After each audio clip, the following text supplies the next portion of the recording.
Nous vivons sans doute la plus importante révolution sociale et culturelle depuis l'invention de l'économie agricole, c'est-à-dire il y a 12 000 ans. Nous nous sommes organisés, les cultures, les religions se sont organisées autour de la sacralité du territoire. On a organisé l'échelle des différences entre les personnes en fonction de l'appartenance ou pas à un territoire, de la légitimité d'une religion par rapport à un territoire. Aujourd'hui, on vit une globalisation des religions, on vit une déterritorialisation des cultures, et naturellement, ça crée des inquiétudes, ça fragilise les identités, qui, en fin de compte, perdent le repère avec un territoire de référence réel ou fantasmé. Alors la tentation des personnes, naturellement, c'est de se replier par affinité, de se replier par ressemblance, alors que nous sommes entrés maintenant dans une société où c'est les différences qui sont le ferment de la société et pas la ressemblance. Donc aujourd'hui, dans l'entreprise, dans le monde du travail, eh bien, c'est le lieu ultime de rencontre de ces différences-là, et qui sont rassemblées autour, pour la première fois, autour d'un projet collectif.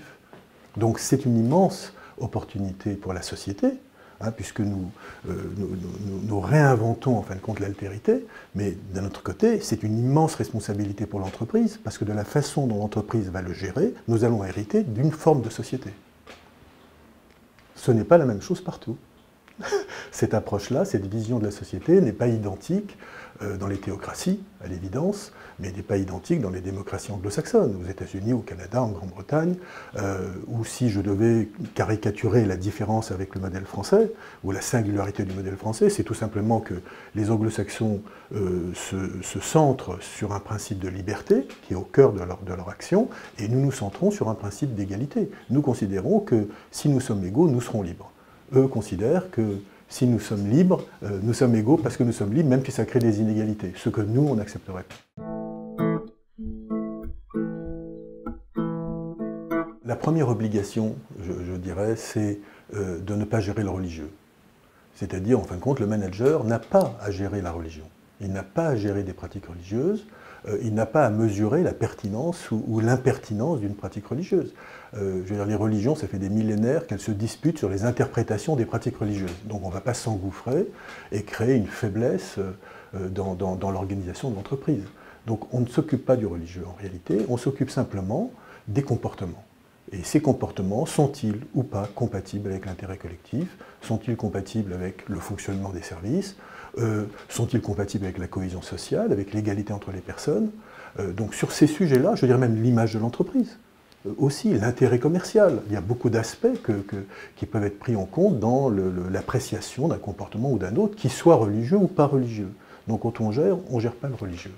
Maintenant, il y a aussi des comportements qui ne sont pas, je dirais, acceptables, qui sont en rupture sociétale. Ceux qui créent de la discrimination, ceux qui créent une discrimination homme-femme, par exemple, ceux qui refusent de travailler avec des non-coreligionnaires, ce qui existe souvent.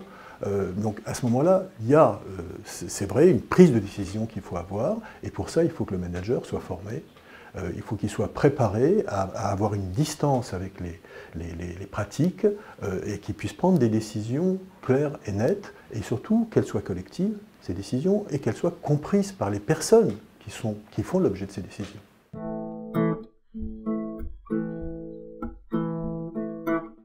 En fait, le principe de laïcité ne concerne pas l'entreprise de droit privé. La laïcité, c'est une singularité française. C'est-à-dire que l'État est séparé des églises. L'État n'est pas concerné par les religions, n'est pas soumis aux réglementations religieuses. Il ne les gère pas, il ne les interdit pas non plus. Il garantit quelque part par sa neutralité l'égalité entre toutes les religions et entre les croyants et les non-croyants aussi. Donc ce principe de laïcité concerne l'État et, je dirais, l'espace qui dépend de l'État, donc le service public, les missions de service public. Ce qui n'est pas le cas de l'entreprise de droit privé. L'entreprise de droit privé ne peut pas faire état de ce principe de laïcité, même s'il y a énormément de débats aujourd'hui pour étendre ce principe de laïcité à l'entreprise de droit privé, mais je pense que ce serait un risque, celui notamment de favoriser des entreprises communautarisées. Donc on aurait un effet inverse à ce que nous souhaitons. Donc le principe de laïcité, laissons-le à l'État et à l'entreprise la responsabilité de gérer. Jusqu'à présent, nous avons été, les entreprises en général, mais la société aussi, dans une logique de déni, une logique d'évitement du sujet. C'était un moyen d'éviter des poursuites en discrimination, par exemple. C'était aussi le moyen pour les managers de se défausser quelque part et de passer la responsabilité aux managers de proximité, ce qui crée des situations je dirais, d'accommodement qui n'étaient pas raisonnables du tout. Hein, et tout simplement, on s'est retrouvé avec la tolérance comme type de management, comme modèle de management, alors qu'en réalité, c'est la responsabilité de l'intérêt collectif et de la personne qui doit être notre vecteur de réflexion. Ce déni, il s'est arrêté, je pense, enfin il a commencé à diminuer, malheureusement pour les mauvaises raisons, et il a diminué parce qu'il y a eu des violences.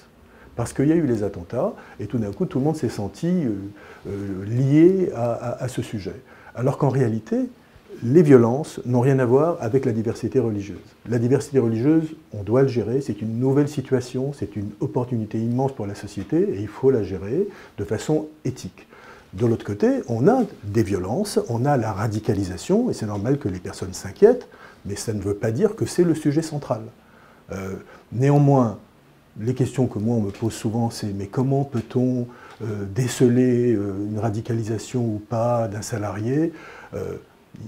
En réalité, il y a un faisceau d'indicateurs qui peuvent nous permettre d'imaginer qu'une personne serait dans un processus de radicalisation, ce qui ne prévoit en rien de la culpabilité de la personne.